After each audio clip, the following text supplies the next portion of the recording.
Mesdames et messieurs, bonsoir et bienvenue à notre émission vers 2020, avec Mohamed Chavouch. Bonsoir Moulad, bonsoir chers téléspectateurs. Donc nous avons plusieurs sujets comme d'habitude à aborder. Nous allons commencer tout de suite avec l'élection à Schiltigheim, qui est la quatrième grande ville de l'Alsace. Du Bas.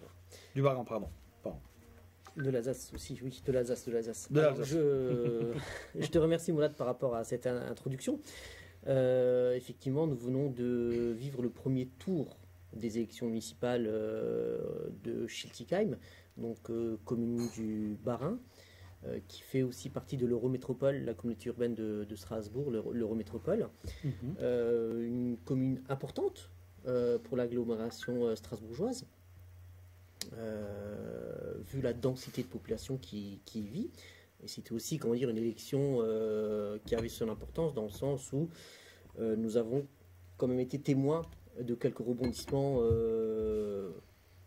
un peu spectaculaires au conseil municipal de Schiltigheim.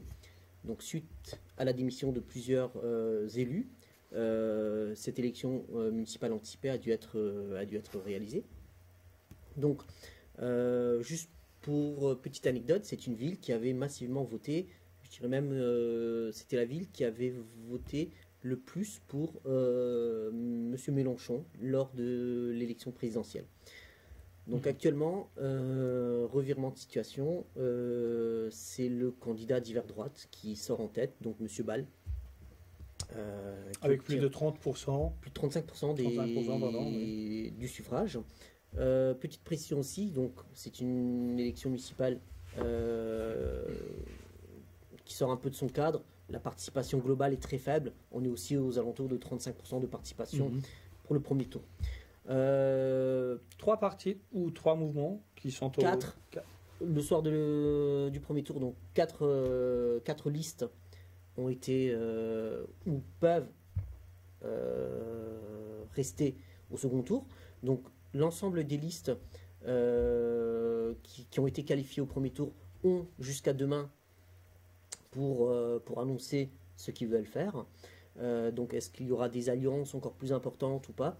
Donc actuellement la seule alliance en vue c'est la gauche, mais ça on a l'habitude ici sur Strasbourg et les agglomérations, tout ce qui est mouvement gauche et les Verts écologie donc ont tendance toujours à... Théoriquement ils ne dépassent pas les 50%, même s'il y a... Non mais bon voilà, on ne sait jamais ce que ça peut donner, donc, mais il y a toujours cette union qui reste et qui est toujours ancrée sur la communauté strasbourgeoise ici, sur l'Eurométropole plus vastement.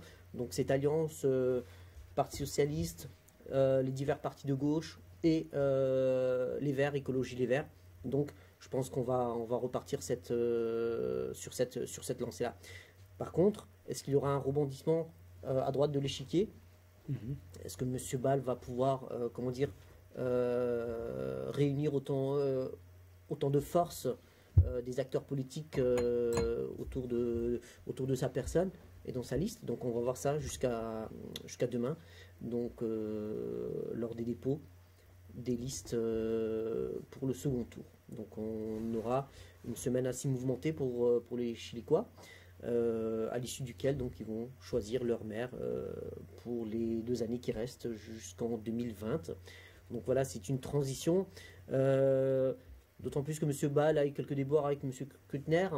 Nous avons pu échanger ici à l'antenne, que ce soit dans notre émission, dans d'autres émissions.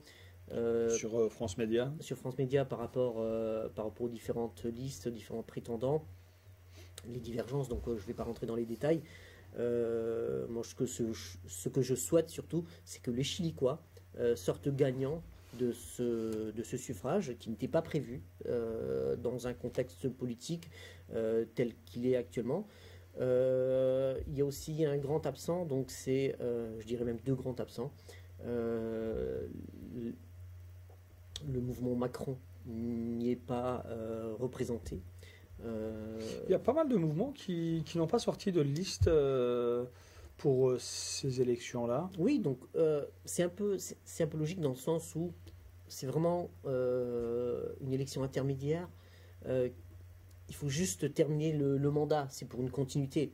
Donc il y a des personnes, comment dire, qui sont dans la bataille depuis longtemps. Donc, il y a là, quand même plus de 2 ans, quand même, hein, pour eux, mandat, hein. oui, mais pour eux, je dirais, c'est quand même un petit peu une revanche des résultats de 2014, de l'élection de 2014. Donc, il y a certaines figures qui vont essayer de rattraper le coup, Mhm. même s'ils ne parviendront peut-être qu'à moitié. Voilà. Mais il y a quand même un déséquilibre entre le report des voix de 2014 et de 2018. On voit par exemple que M. Ball a quand même progressé par rapport à ce qu'il avait obtenu en 2014. Il a gagné plus de 400 voix, même 600 je dirais. Monsieur Dunbar, lui, il bouge pas beaucoup, mais Kuttner a énormément perdu des voix dans cette bataille. Donc, il a perdu pratiquement 800 voix. Donc ça, c'est quand même pas négligeable pour lui. Voilà, et l'ancien mouvement de Monsieur Nizan, qui est représenté actuellement par Jean-Paul Bertrand, eux ont perdu plus de la moitié de leur électorat. Donc pour dire le déséquilibre qu'il y a eu par rapport aux élections de 2014. Donc voilà, ce dimanche, les Chilicois vont élire un nouveau maire qui va terminer le mandat jusqu'en 2020. Je pense que ce qu'ils attendent surtout, c'est la continuité du service, qu'il y ait un maire attentif à leurs besoins, à leurs soucis du quotidien, parce que c'est ça, un maire qui est le premier magistrat, qui répondent à leurs attentes, à leurs besoins du quotidien, que ce soit en termes d'école, de cantine, de circulation, par rapport comment dire, aux dispositifs sociaux, par rapport à l'habitat, par rapport à comment dire, à l'agglomération dans sa globalité. Quand on regarde Schiltigheim, c'est quand même la ville la plus... Les relations avec la CUS aussi, hein, communauté urbaine de Strasbourg. Hein. Bah, après, je t'avouerai que si c'est une équipe de gauche qui passe, ben, les relations seront facilitées, vu que l'Eurométropole, la CUS, est actuellement gérée par la gauche. Même si, avec l'effet Macron, il y a eu quelques divergences, ça pourrait aider. Mais après, ce sont des figures, comment dire, politiques locales qui ont l'habitude de travailler ensemble. Moi, pour ma part, je ne m'inquiète pas pour les Chilicois. Alors, nous allons passer dans l'Essonne, donc le maire de Vissou, Monsieur Richard Trinquier. Mais il a trinqué. Il a trinqué. Donc voilà.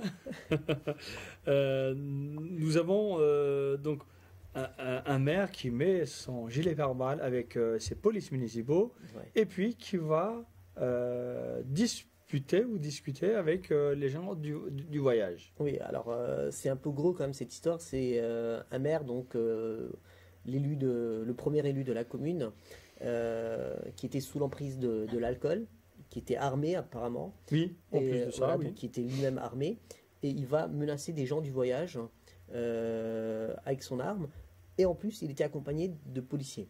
Donc c'est quand même un fait divers qui sort un peu de sa banalité, dans le sens où c'est quand même un maire, c'est pas une personne négligeable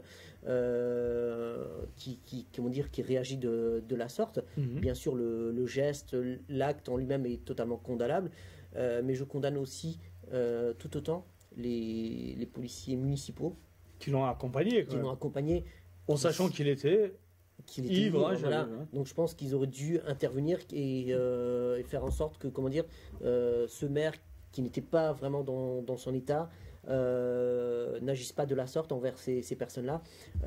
Voilà, les gens du voyage ont aussi droit de vie, ils ont aussi droit de comment dire, de stationner ou d'utiliser, comment dire, les emplacements qui leur sont réservés, et ils ont droit comment dire, de pouvoir bénéficier des aires qui leur sont attribuées. Il se peut qu'il y ait des débordements ou des disputes entre les riverains et les gens du voyage.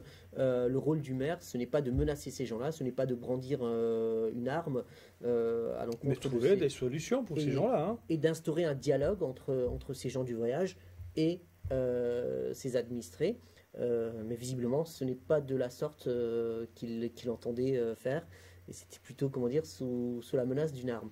Donc Si tu permets, il vaut mieux peut-être faire un appel à nos téléspectateurs qui sont les gens du voyage, d'aller voter, de s'intéresser à la politique. Hein.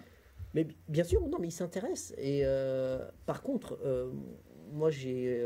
C'est peut-être dans le choix des Non, partis. mais en fait, j'ai côtoyé ici en Alsace une personnalité des gens du voyage qui était très impliquée dans la vie politique de là où ils étaient parqués, entre guillemets, là où ils vivaient depuis des années. Quoi, hein. Par contre, ce qu'il m'a raconté, c'était quand même invraisemblable. C'est à quel point, comment dire, les politiques jouent de la situation de ces personnes-là, du style, ben voilà, si vous votez pas pour moi, votre terrain, il sera laissé à l'abandon, vous n'aurez pas l'électricité, vous n'aurez pas l'eau, le gravier là qu'on vous ramène pour vous protéger de la boue et des flaques d'eau, voilà, vous en aurez pas. En fait, voilà, ils jouent sur les besoins sur les premières nécessités de ces personnes-là pour pouvoir, entre guillemets, acheter leur voix.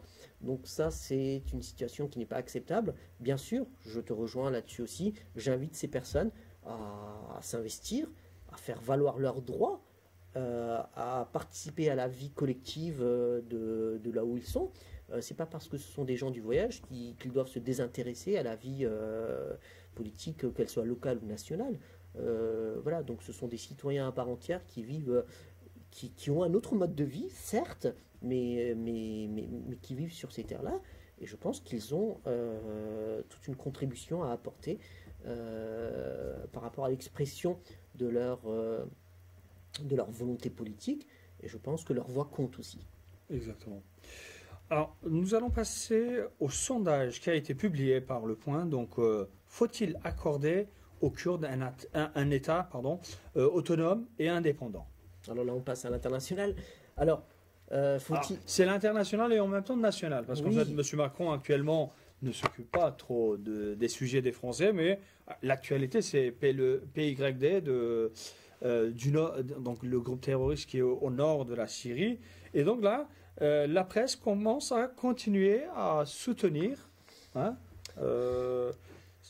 les idées politiques du président Macron. Alors on va juste faire bis repetita et j'aimerais faire quelques parenthèses par rapport à cette question.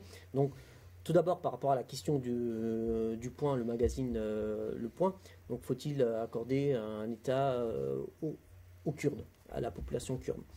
Ça, c'est pas une question à laquelle on peut répondre comme ça par un oui ou par un non.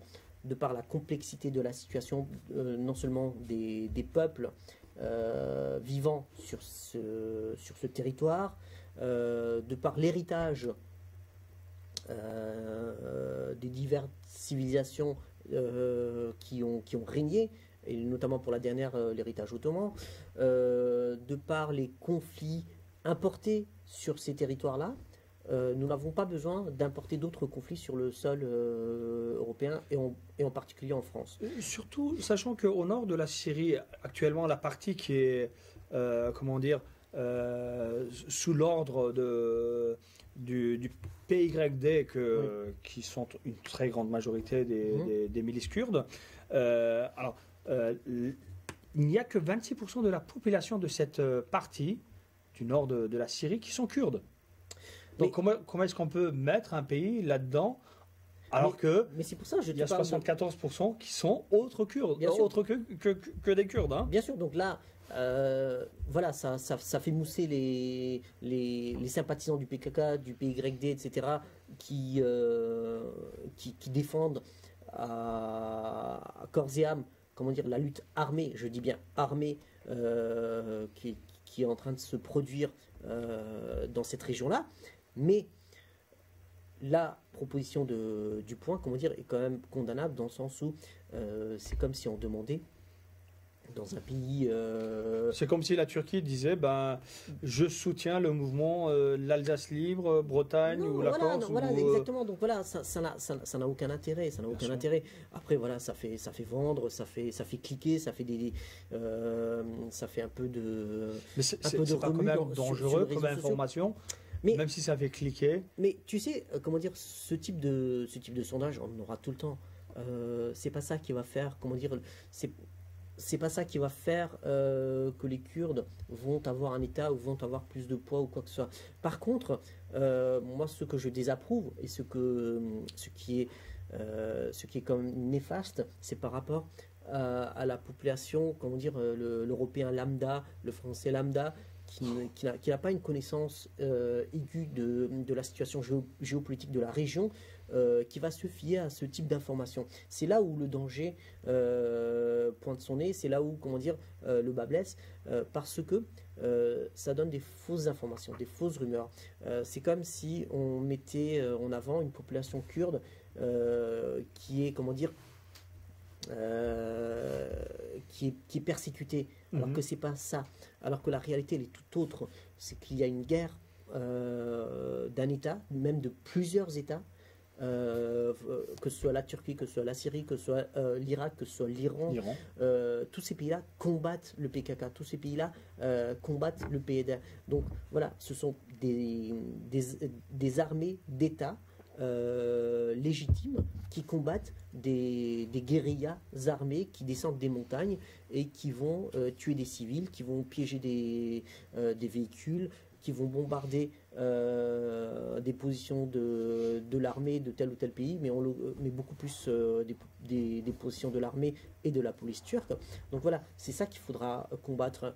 Oui, à des comment dire, à des ententes, mais avant tout, il faut que ces groupes-là déposent leurs armes et la population kurde n'a aucun problème d'intégration ou de vivre ensemble ou de bien vivre ensemble dans la communauté turque. La preuve, c'est qu'elle est présente, elle est omniprésente à tous les échelons de la communauté turque, de la sphère politique, économique, sociale, dans les administrations. Donc voilà, donc là, de ce point de vue-là, le problème est quasi inexistant. Exactement. Alors, on va revenir vers la France pour repartir vers l'étranger. Donc, par contre, j'aimerais juste oui, rajouter un petit point par rapport à cette histoire à l'enquête du du point. Ce qui aurait été peut-être beaucoup plus intéressant, c'est que le point, comment dire, soulève une question par rapport à l'élection hongroise que nous venons de vivre, par rapport à la montée de la xénophobie, des groupuscules, comment dire, nazis dans ce pays de l'Europe du Centre. C'est ça qui aurait été intéressant de poser comme question. Voilà, est-ce que vous approuvez qu'un pays faisant partie de la famille européenne, faisant partie de l'Union européenne, puisse adopter de telles dérives? Mais on en reviendra. Sinon, on va continuer tout de suite là-dessus, hein, sur la Hongrie. Donc, la réélection de Viktor Orban, je ne sais pas si on arrive à prononcer. Alors, qui a été réélu pour 4 ans. Oui, il a été réélu. Donc, il s'est renforcé aussi. Hein, Alors, il s'est renversé. C'est une personnalité forte et emblématique du paysage politique hongrois, qui surfe sur la vague des migrants. Il y a 3 ans de ça, lorsque j'ai traversé la Hongrie de bout en bout, j'ai pu moi-même côtoyer les réfugiés, les migrants syriens, irakiens qui fuyaient, comment dire, la guerre, qui fuyaient la misère, à pied. Donc avec leur sac à dos, leurs enfants sous les bras, et ces personnes-là, comment dire, traversaient toute l'Europe de l'Est, tous les Balkans, et notamment la Hongrie, pour essayer de se réfugier en Allemagne, en France, en Angleterre. Voilà, donc j'étais témoin de ces scènes-là, que ce soit à l'intérieur du pays, mais aussi aux abords des postes frontières. C'était des situations dramatiques, mais ce que nous vivons aujourd'hui n'est pas nouveau vis-à-vis de la Hongrie. Nous avions déjà à l'époque été témoins du croche-pied de la journaliste sur un migrant. Donc Malheureusement, ouais. ça montre la différence de mentalité et d'appréciation vis-à-vis de l'autrui que nous pouvons avoir. Donc voilà, c'est un moyen de surfer sur la peur des personnes d'un certain âge, d'un certain milieu, qui n'ont jamais connu peut-être d'étrangers, à part les envahisseurs qui venaient comment dire, les envahir, leur faire la guerre. C'était qui les envahisseurs? Ben, c'était l'Allemagne nazie, l'Allemagne hitlérienne, c'était peut-être les Russes, voilà, donc de différentes guerres. Mais là, ils sont confrontés à une population qui fuit la misère, qui vient de l'autre bout de la Méditerranée. Et la seule chose qu'ils veulent, c'est la sécurité de leur vie. Et de l'autre côté, tu as un pays, un gouvernement, un État qui fait partie de l'Union européenne, qui fait partie de la famille européenne, qui se permet comment dire, de balayer d'un revers de la main tous les codes de bonne morale, tous les textes auxquels ils ont fait référence lors de l'adhésion dans l'Union européenne, pour pouvoir, comment dire, diffuser des idées néfastes, des idées xénophobes, des idées racistes qui vont ancrer ça dans la tête des enfants de leur plus jeune âge. Donc dès l'apprentissage à l'école, comment dire, la peur de l'étranger, la peur du migrant, c'est quand même pas croyable, une situation comme ça que nous vivons en Europe. Donc moi, ce que je n'arrive pas à comprendre non plus, c'est pourquoi dans l'Union européenne nous laissons, comment dire, un gouvernement agir de la sorte. Quelle va être la prochaine étape? Quel va être le prochain coup de maître de M. Orban? Est-ce qu'il ne va pas mettre à la porte le peu de migrants ou le peu d'étrangers qu'il a chez lui? D'accord. Ça peut être l'éclatement de l'Europe aussi, si les États commencent à avoir des divergences sur plusieurs sujets. Mais après, d'accord pour la volonté d'un peuple de se revendiquer par rapport à une confession, je l'entends tout bien, mais c'est pas ce que demande la Bible, ou c'est pas ce que demande le christianisme. Surtout que l'Hongrie, où il y avait pas mal de traces de l'Empire ottoman, qui est resté quelques siècles, oui, en paix. Oui, non, mais ils ont, comment dire, ils ont quand même une histoire qui est quand même riche de valeurs et d'échanges. Voilà, donc, mais là, il y a un repli identitaire sur soi-même de la part des Hongrois, mais tout ça qui est alimenté par un dirigeant. Mais moi, ce que j'aimerais, c'est que la presse, qu'elle soit nationale ou internationale, diffuse beaucoup plus à ce sujet-là, rende attentif nos concitoyens beaucoup plus souvent et beaucoup plus âprement par rapport à cette situation-là. Pourquoi? Parce que lorsqu'on parle de M. Erdogan par rapport à la Turquie, qui a subi un coup d'État, qui a l'appui de son peuple par rapport à sa lutte contre le terrorisme et tous les autres fléaux, voilà, on fait un tapage pas possible, on fait un Turkish bashing, et là, d'un autre côté, on a un pays dans l'Union européenne qui bafoue les règles et la morale de l'Union européenne, et là, de droits de l'homme aussi. Et là, bouche cousue, on ne dit rien. Donc c'est ça qu'il faudrait dénoncer. Et je pense que des sanctions doivent être entreprises par rapport à la Hongrie ou au gouvernement hongrois. Merci beaucoup. Donc l'un des derniers sujets, donc j'ai un téléspectateur qui posait la même question aussi, est-ce que le PS existe encore? Donc le PS a-t-il encore sa place dans le paysage politique? Parce qu'en fait, l'arrivée de Olivier Faure, au niveau du secrétariat général, secrétaire général du PS, Olivier Faure qui n'est pas très très connu.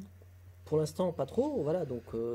Est-ce qu'il va pouvoir ressoulever ce qui a été perdu pendant les législatives, là Alors, M. Faure, pris la tête du Parti socialiste, donc il a quand même un lourd héritage qu'il porte, aussi bien toutes ces années de gloire que le PS a vécu pendant des décennies. Voilà, le Parti socialiste a quand même donné plusieurs présidents à la France. Je te compte même pas le nombre de ministres ou Premier ministre. De Premier ministre et de cabinet. Mais d'un autre côté, la dernière décennie était quand même désastreuse. Même si François Hollande a été élu au nom du Parti socialiste, c'était quand même un mandat qui était catastrophique vis-à-vis de la France, vis-à-vis du Parti socialiste. Et là, actuellement, donc, ils sont réduits au néant. Est-ce que Olivier Faure peut rassembler autour de lui? Bien sûr, il va tenter, il va essayer, mais actuellement, il y a des tractations, il y a des déboires. Les gens sont encore méfiants. Il y a un bulldozer politique qui est le mouvement Macron, qui est en train d'avancer à grande vitesse. Et il y a beaucoup de personnes aussi qui rallient le mouvement macroniste, la macromania, par opportunisme, pas par valeur, pas par conviction, mais voilà, comme c'est une machine qui marche, on va rallier le mouvement pour pouvoir en profiter. Donc il y a aussi pas mal de mouvements d'opportunisme comme ça. Par rapport au Parti socialiste en lui-même, voilà, ils viennent d'avoir leur congrès. Il y a eu des nouvelles lignes, il y a eu un semblant de renouveau, mais de là à se remettre debout, à renaître de ses cendres, non. On est encore très loin, il y a du travail à faire, il y a un rassemblement à faire. Ce n'est que les dirigeants du Parti socialiste qui peuvent nous donner cette réponse, dans le sens où actuellement, moi, je ne vois pas cette unité, ce rassemblement entre la division M. Hamon, M. Faure et d'autres petits groupes qui s'est effrité. L'unité n'est pas encore là. L'unité n'est pas encore là. Peut-être lors des élections majeures, que ce soit les élections municipales ou les prochaines échéances présidentielles, est-ce qu'il y aura des tractations, est-ce qu'il y aura des il y a les européennes aussi, très bientôt. Lors des européennes, je ne sais pas, honnêtement, mais plus sur les municipales et sur les présidentielles, voilà. Est-ce qu'il y aura une refonte du socle? C'est ça qu'il faudra surveiller. Alors, notre dernier sujet, je vais demander à notre régie de le mettre aussi sur vos écrans. Donc, Festi Anadolu à Belfort, donc c'est un festival où la Turquie sera représentée. Donc, surtout Yozgat. Surtout Yozgat, la ville dont je tiens le nom de famille. Voilà, donc le 5 et le 6 mai. Donc c'est dans quelques semaines, dans 3 semaines. Dans quelques semaines. Voilà, vous êtes tous invités. On y sera aussi, donc moi-même et Mohamed Tchavou. Bien sûr, on y sera. Et ça sera avec plaisir de vous rencontrer sur place. Média France TV sera présent, Média Turquie TV sera présent, donc parmi les stands, et nous en profiterons pour faire des directs lors des différents événements. Donc nous vous invitons tous lors du week-end du 5 et du 6 mai. À Belfort, un superbe événement, donc vous pouvez participer, c'est dans la bonne humeur, dans la bonne entente, c'est vraiment très convivial, très familial. Je ne sais pas s'il y a encore des stands de livres. Alors, il y a les contacts. Voilà, donc notre ami Djelil se fera un plaisir de vous répondre à ce sujet-là. S'il y a encore des stands, mais la grande majorité était déjà attribuée. Voilà, donc n'hésitez pas à participer. Là, je pense qu'on a du mal à avoir les contacts. Est-ce qu'on peut demander à notre régie de monter? Non. Voilà. C'est bon. C'est bon. Ok. Merci bien. Ok. Merci beaucoup pour tout. Et puis, donc, à lundi prochain, normalement. À la semaine prochaine. Sinon, sur place, donc à Belfort, le 5 et le 6 mai. Très bonne soirée. Au revoir.